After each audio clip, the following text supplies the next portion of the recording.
Good morning, good afternoon, good evening. Welcome to the Liberian Bitcoin Blockchain and Cryptocurrency Forum.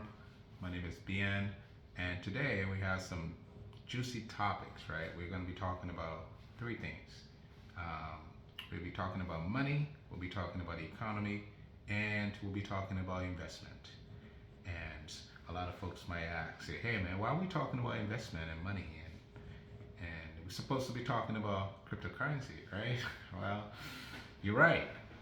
We're supposed to be talking about cryptocurrency, but money, investment, economy, they're all part of cryptocurrency.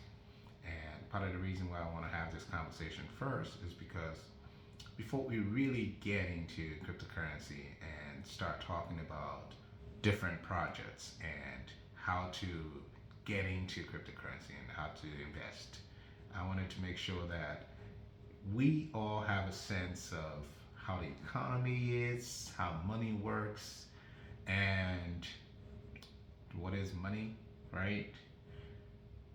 And once we are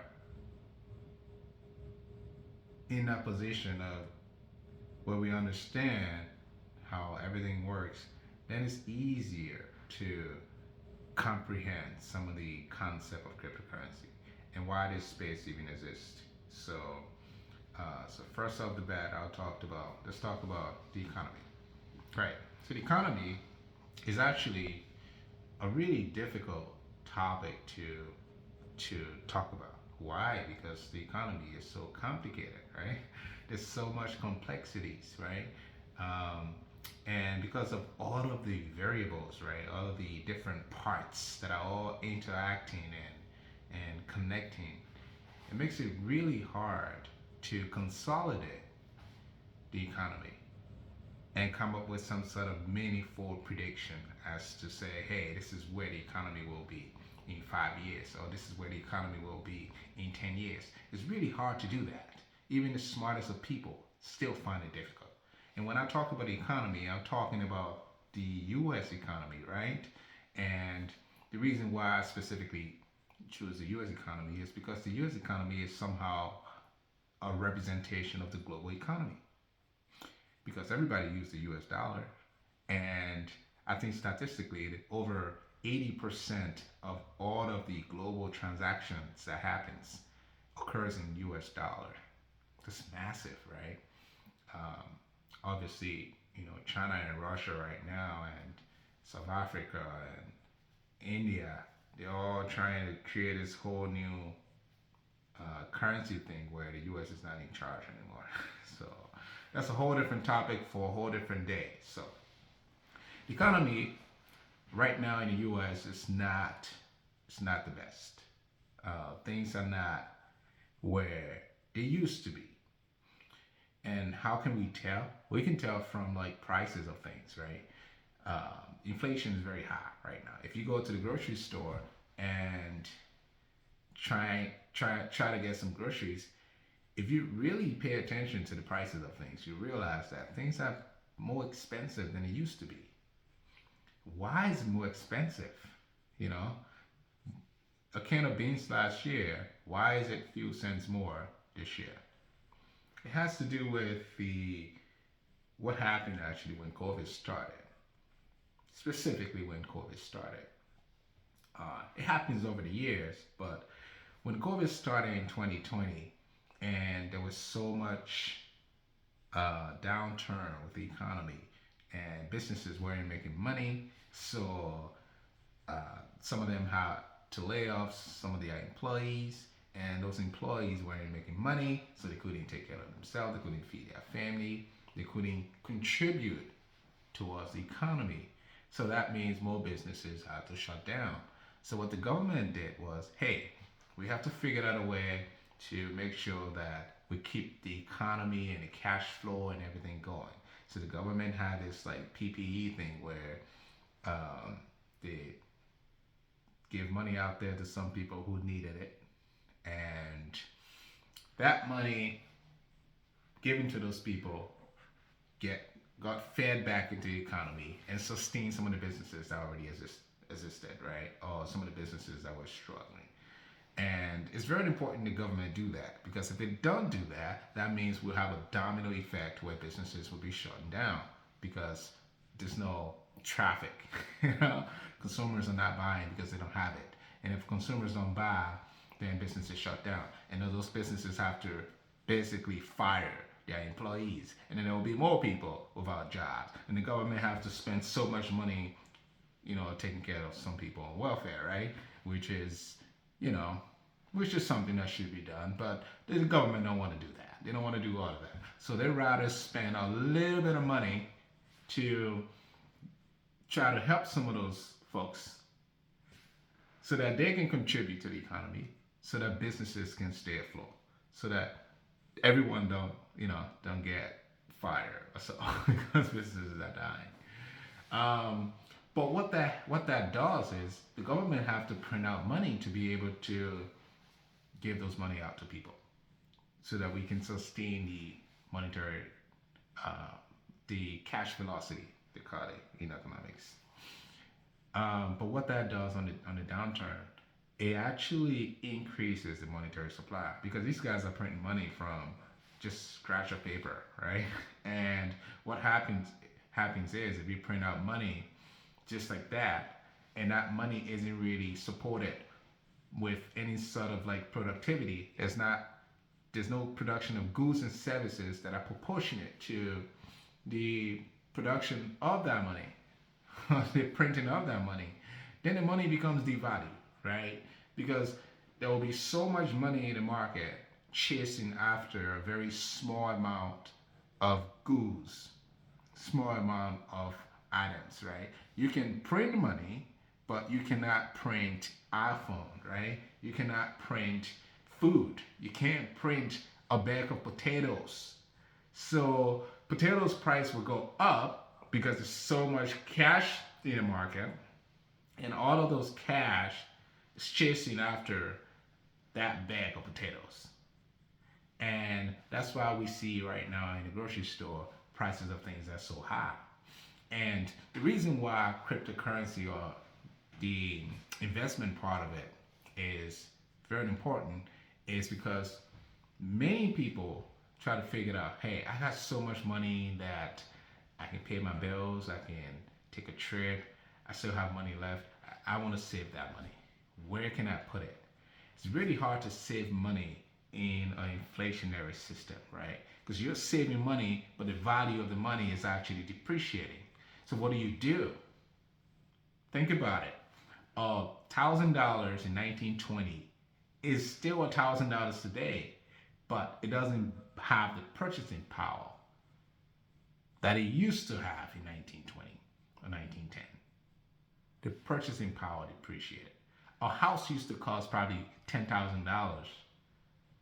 in 1920, but right now to get a house might cost you like $300,000 or so. So money devalues over time, and that's the problem with the system we're actually in today. It's a really, really big problem, because it's really difficult. It's easy to make money than to actually maintain that wealth and pass that down to your offspring, right?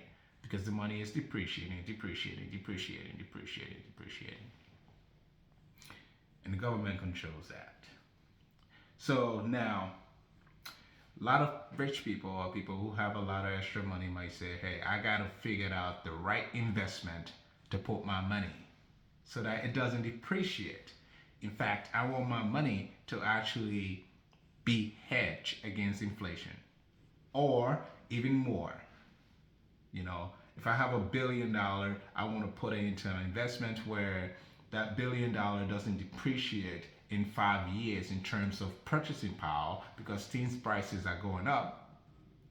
I want to put it in the right investment where that $1 billion accumulates like probably 3% or 2%, which will hedge me against inflation, so I don't lose my money strength.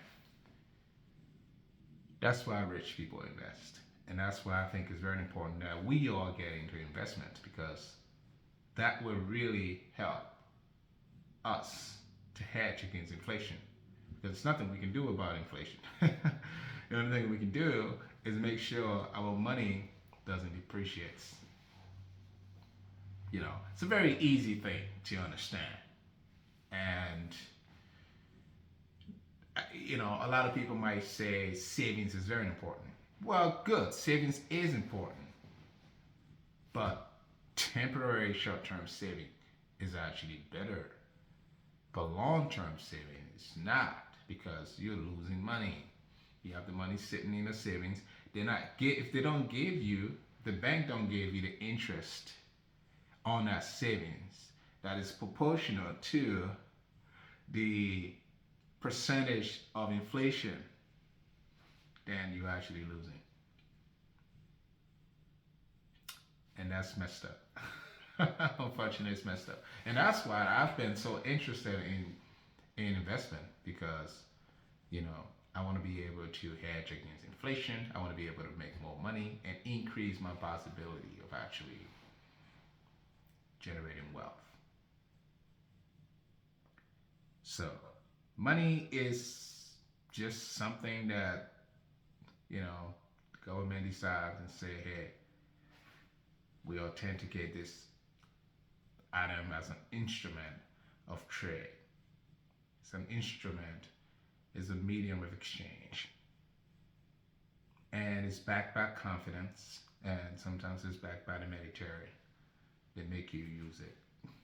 They have to.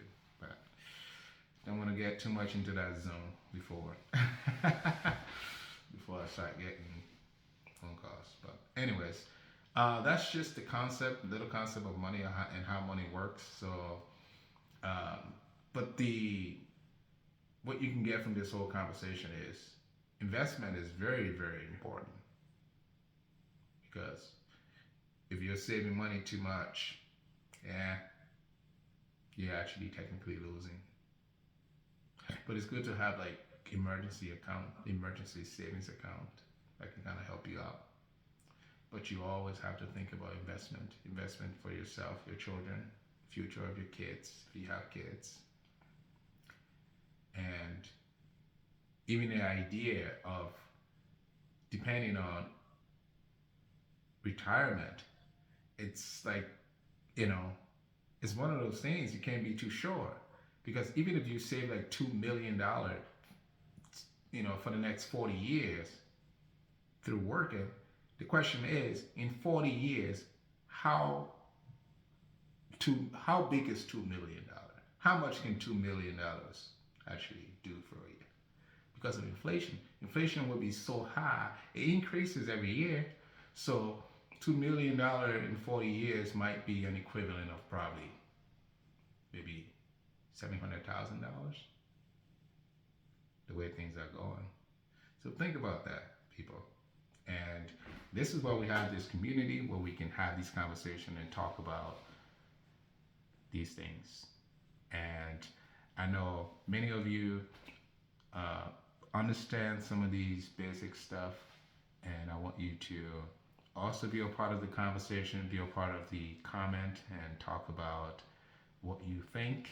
And let's help build a community where we are financially educating each other. Because I don't know anything. I'm just sharing with you what I've learned over the past few years. I'm still a student. I'm not a financial advisor. I have no paper or degree or anything that has to do with finances. I don't give financial advice to anyone. I encourage you to do your own research. I encourage you to let me know what you find when you do your research, and let's help build this beautiful community where we can all be financially aware of what's going on. Thank you so much for tuning in to the Liberian Bitcoin Blockchain Cryptocurrency Forum, and we look forward to seeing you in the comment and seeing you at the next video. Thanks.